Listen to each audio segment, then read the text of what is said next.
No todo silencio significa paz. A veces es apenas el preludio de una guerra. Cuando Jesús dijo a sus discípulos, «Pasemos al otro lado», como lo relata Marcos 4:35, no estaba sugiriendo un simple cambio de ruta. Estaba declarando una ofensiva espiritual. Al otro lado del mar no solo había tierra, había oscuridad esperando resistir. La escena parecía tranquila. Una barca sencilla, discípulos fatigados y un atardecer cualquiera. Pero lo que estaba por desatarse no era natural, sino cósmico.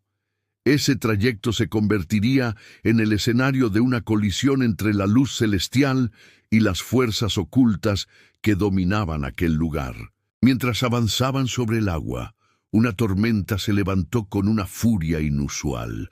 Olas enormes sacudían la barca y los discípulos, pescadores acostumbrados al mar, se vieron superados. El miedo los envolvía. No era una tormenta cualquiera, era una barrera espiritual, como si algo invisible intentara impedir que llegaran. Marcos 4:37 dice, «Se levantó una gran tempestad de viento y echaba las olas en la barca de tal manera que ya se llenaba». Jesús, en medio de ese caos, dormía. No era indiferencia, era soberanía. Al despertarlo, los discípulos vieron al Maestro ponerse en pie, mirar al viento y ordenar con firmeza, «Calla, enmudece». Y todo quedó en calma. No solo la naturaleza, sino el ambiente espiritual se doblegó. Marcos 4:39 testifica, «El viento cesó y se hizo grande bonanza». Aquella tempestad no fue una coincidencia meteorológica, fue una resistencia orquestada, una reacción del infierno ante la llegada del Hijo de Dios a una tierra infestada por el mal. Jesús no viajaba por casualidad, estaba en misión, y las tinieblas lo sabían.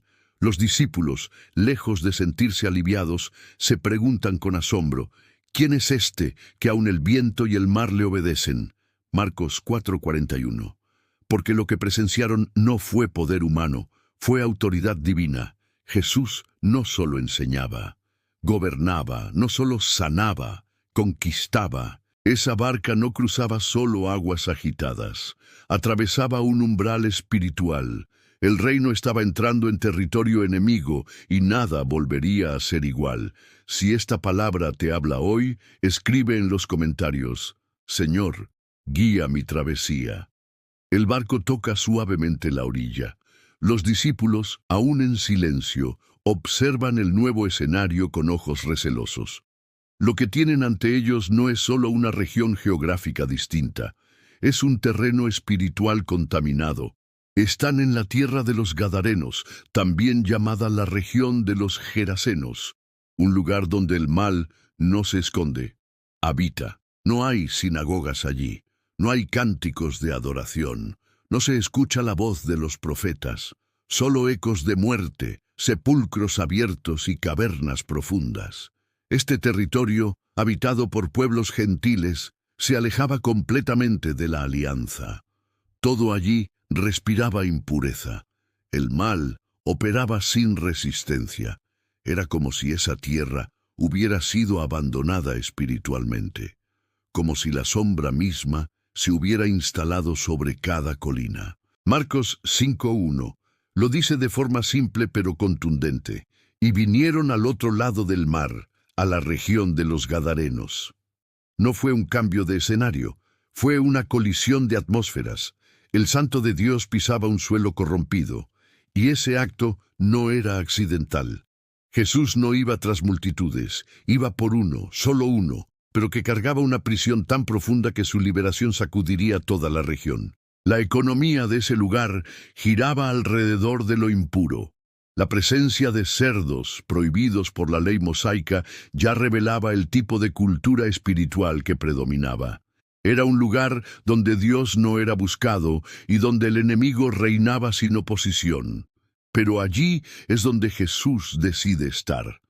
No para debatir con fariseos, no para hacer milagros públicos, sino para rescatar a un alma olvidada. Y ese gesto lo cambia todo. La llegada del Mesías a esa tierra no es discreta, es una declaración de guerra espiritual. Su sola presencia ya perturba el reino de las tinieblas. Aunque sus pies apenas tocan el suelo, el mundo invisible tiembla. La luz ha invadido un lugar donde reinaba la oscuridad. Si alguna vez sentiste que tu vida se volvió una tierra olvidada, comenta hoy: Jesús pisa mi terreno. Desde las sombras de los sepulcros una figura emerge. No camina, corre, no habla, grita, no es un hombre. Al menos no del todo. Es un cuerpo herido, una alma rota, un campo de batalla ambulante. Vive entre los muertos, habita tumbas, se hiere con piedras. Sus ojos, vacíos, no revelan rabia sino agonía. Su carne está abierta, sus cadenas rotas. Nadie puede controlarlo, nadie lo quiere cerca. Marcos 5:2-5 pinta la escena con crudeza. Salió al encuentro, desde los sepulcros, un hombre con espíritu inmundo, que tenía su morada entre los sepulcros, y ni aun con cadenas podía ser atado. Siempre de día y de noche andaba dando voces por los montes y en los sepulcros e hiriéndose con piedras. No es un símbolo, es real. No es metáfora, es miseria tangible, un alma devorada por la oscuridad. El pueblo ya había desistido, intentaron atarlo, lo encadenaron, pero todo lo rompía, no por fuerza propia, sino por el poder de lo que lo dominaba.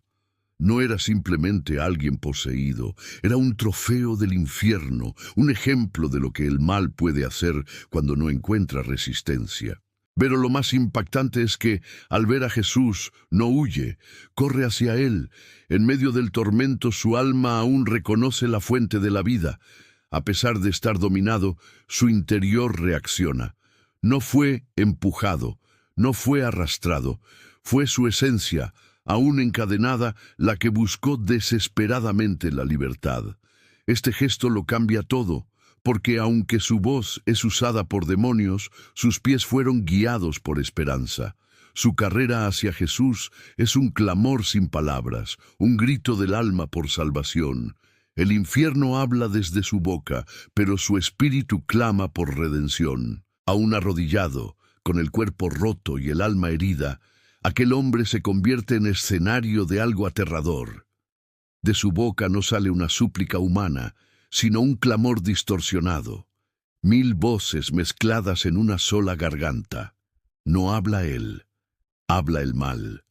Y no con arrogancia, sino con terror. ¿Qué tienes conmigo, Jesús, Hijo del Dios Altísimo? Te conjuro por Dios que no me atormentes. Marcos 5:7. Esas palabras no son insulto, son rendición. Los demonios no cuestionan quién es él. No lo ignoran, lo reconocen, lo temen y suplican, no por redención, sino por retraso. Ellos saben que su tiempo ha terminado. Marcos 5:8 explica el porqué del pánico. Porque Jesús le decía: sal de este hombre, espíritu inmundo. La orden ya había sido dada, el juicio estaba en marcha. Lo que vemos es resistencia, no porque tengan poder, sino porque no quieren soltar lo que controlan. Luchan por cada segundo, por cada centímetro de territorio espiritual. Los demonios ruegan, no pueden huir, así que intentan negociar. No es rebeldía, es desesperación. La santidad de Jesús los aplasta. Su sola presencia los hace temblar. No hay gritos del Maestro, no hay espectáculo, solo autoridad, y esa autoridad los desarma. Este momento no es solo una liberación, es una confrontación directa entre la luz y la estructura de las tinieblas, porque el infierno no reina por derecho, reina por ausencia, y cuando la luz llega, el dominio se acaba. Si alguna vez sentiste voces que querían hundirte, declara hoy: Jesús, expulsa toda oscuridad de mi vida. Jesús mira al hombre, pero dirige su pregunta a lo que está dentro de él. ¿Cómo te llamas? No busca información, provoca revelación, y lo que responde desde aquel cuerpo no es un nombre, sino una estructura entera. Legión es mi nombre, porque somos muchos. Marcos 5:9. Esa palabra no habla de cantidad, sino de organización. En el Imperio Romano, una legión era una unidad militar de 6.000 soldados, entrenados y con jerarquías definidas. El mal no se manifiesta al azar, se despliega con estrategia, con dominio, con sistema. No estamos ante un simple caso de posesión, estamos frente a un modelo de ocupación espiritual total. Este hombre había sido completamente invadido, su identidad borrada, su voz secuestrada. Ya no recordaba quién era, solo hablaba la estructura que lo gobernaba. Efesios 6:12 lo confirma, porque no tenemos lucha contra carne y sangre, sino contra principados, contra potestades, contra los gobernadores de las tinieblas. El infierno tiene rangos, tiene planes, tiene dominio, pero no ante Jesús. Porque aunque eran muchos, aunque estaban organizados, aunque llevaban años asentados, no pudieron resistir la mirada del Rey verdadero. La autoridad de Cristo no requiere gritos, basta su presencia, y el infierno se derrumba.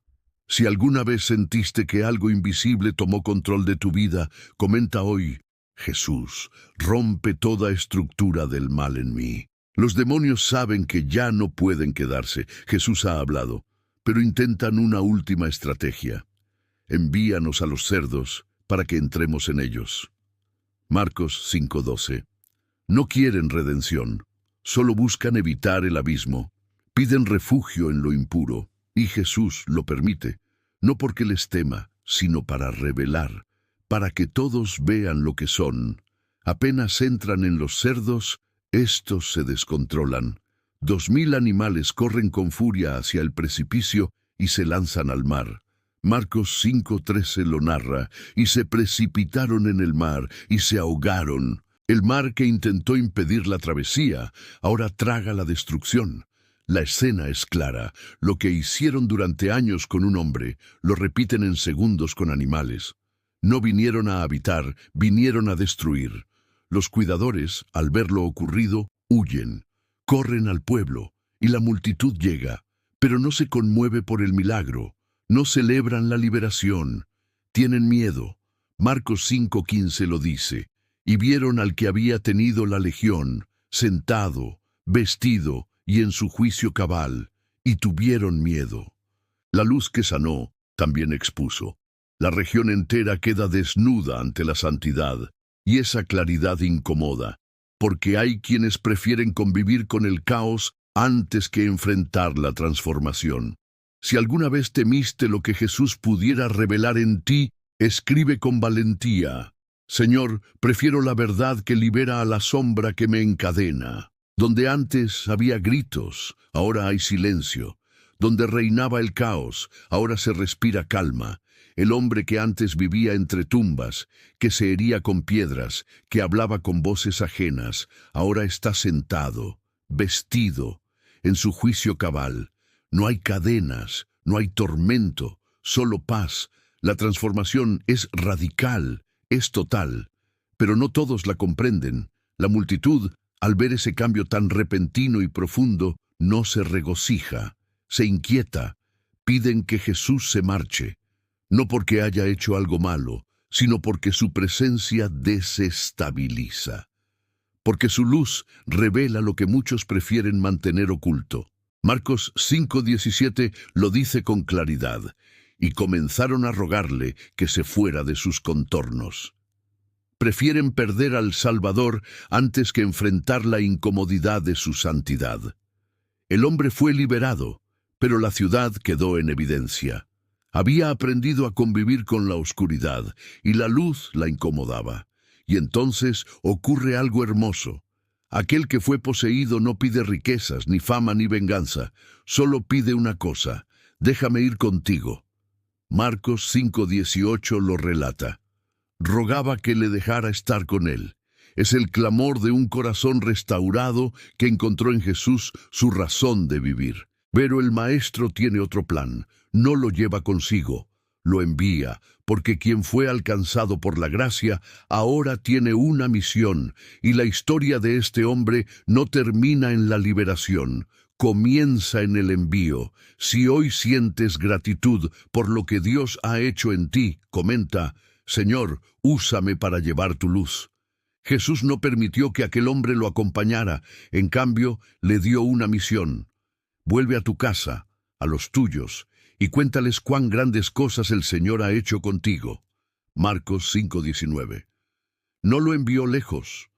Lo devolvió al lugar donde lo habían encadenado, rechazado, olvidado. Ese regreso era más difícil que irse.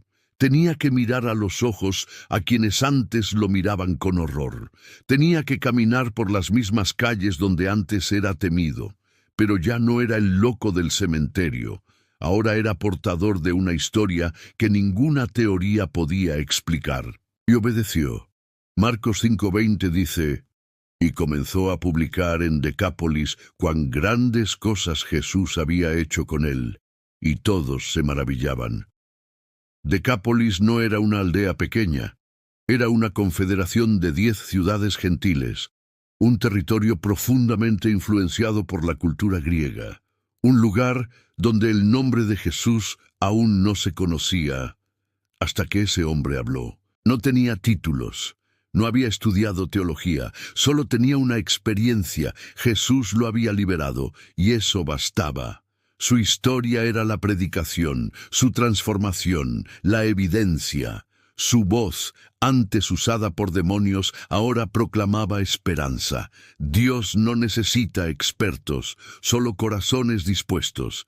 Y a través de uno que fue considerado causa perdida, el mensaje de salvación se esparció como fuego entre pueblos paganos.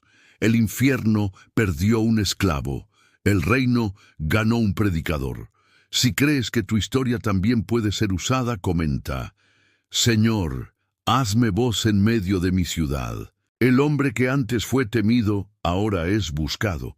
Donde antes se oían gritos de locura, ahora se escucha una voz llena de propósito.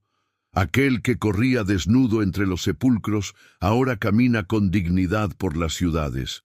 Su testimonio no es solo impactante, es imbatible, porque nadie puede contradecir una vida transformada. No predica con teoría, sino con cicatrices. No enseña con palabras complejas, sino con lo que vivió. Él fue el campo de batalla. Él conoció el abismo. Y por eso su historia arrastra cadenas invisibles en otros corazones. No hay argumento más fuerte que una vida restaurada. Su mirada ya no refleja desesperación, sino dirección. Su voz, antes deformada por el mal, ahora resuena con paz. Los mismos que lo rechazaron, ahora lo escuchan. Los que lo temían, ahora se maravillan. Jesús no permaneció físicamente en esa región, pero su mensaje siguió vivo en la voz de uno que nadie valoraba. En esa tierra gentílica, donde el nombre de Dios era extraño, ahora había un eco del reino, resonando desde el corazón de un exposeído. Esa es la estrategia divina. Convertir la vergüenza en testimonio, la ruina en herramienta, el desecho en canal de gracia, y demostrar al mundo que no hay oscuridad tan profunda que la luz de Cristo no pueda penetrar. Si crees que tu pasado no te descalifica, escribe: mi historia también puede glorificar a Dios. La historia del hombre poseído por una legión de demonios no es solo un relato antiguo. Es un espejo del alma humana, un testimonio viviente de que cuando todo parece perdido, aún hay esperanza, porque existe uno que cruza tormentas, pisa territorios olvidados y enfrenta ejércitos del infierno solo para rescatar a quien todos ya habían descartado. Jesús no retrocedió ante los gritos, no se apartó de las heridas, vio lo que nadie más vio. Donde los demás veían ruina, Él vio valor eterno. Donde todos veían locura, Él reconoció un alma esclavizada, y fue por ella, fue por Él, y va por ti. Tal vez tú también te sientas rodeado de culpas viejas, voces que te acusan, recuerdos que te aíslan. Tal vez sientas que tu vida ha sido habitada por sombras internas. Pero si Jesús liberó a un hombre tomado por miles de espíritus, ¿Quién eres tú para pensar que estás demasiado lejos? Hoy esa misma voz que calmó el mar y expulsó demonios llama a tu corazón. No importa cuán rota esté tu historia, Él sigue restaurando, sigue salvando, sigue enviando. Y si lo dejas entrar, no solo te librará, sino que te dará propósito. Comenta con sinceridad y fe: Jesús, te recibo como mi Señor y Salvador. Y si ya eres suyo, escribe amén para que esta palabra llegue a otros corazones. Cada comentario es una semilla. Cada vez que compartes, te unes a esta misión. Que esta historia viva en ti. Cada vez que eliges la luz.